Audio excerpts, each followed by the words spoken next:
Well, it's been full steam ahead for the money and publicity-hungry Duke and Duchess of Sussex after they completed the official mourning period for the death of the Queen. Meghan Markle has released yet another self-indulgent podcast episode, this time complaining about being called crazy.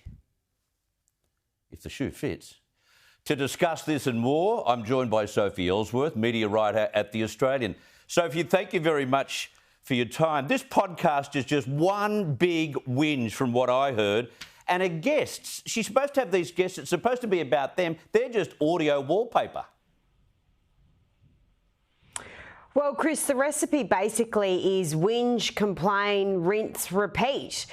This is what Meghan Markle does. She's making a living out of it, Chris. I listened to the one that came out overnight, an hour of complaining yet again.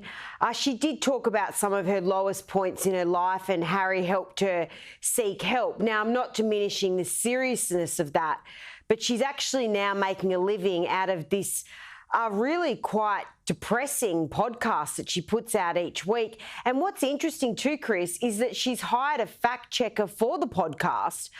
So clearly there's been issues in the past for her to hire a fact checker, but we know now that the Queen's funeral is over, it's game on, and I expect to see more complaining about the royals in the coming weeks in her future episodes. Yeah, they didn't waste any time. And I guess they've got a little bit of fodder to work with, Sophie, because a bit of a snub today from Buckingham Palace with Charles and his official coronation date set. It's May 6th. But that's the same day as Meghan and Harry's son Archie's 4th birthday. They'll be suitably ropeable, won't they?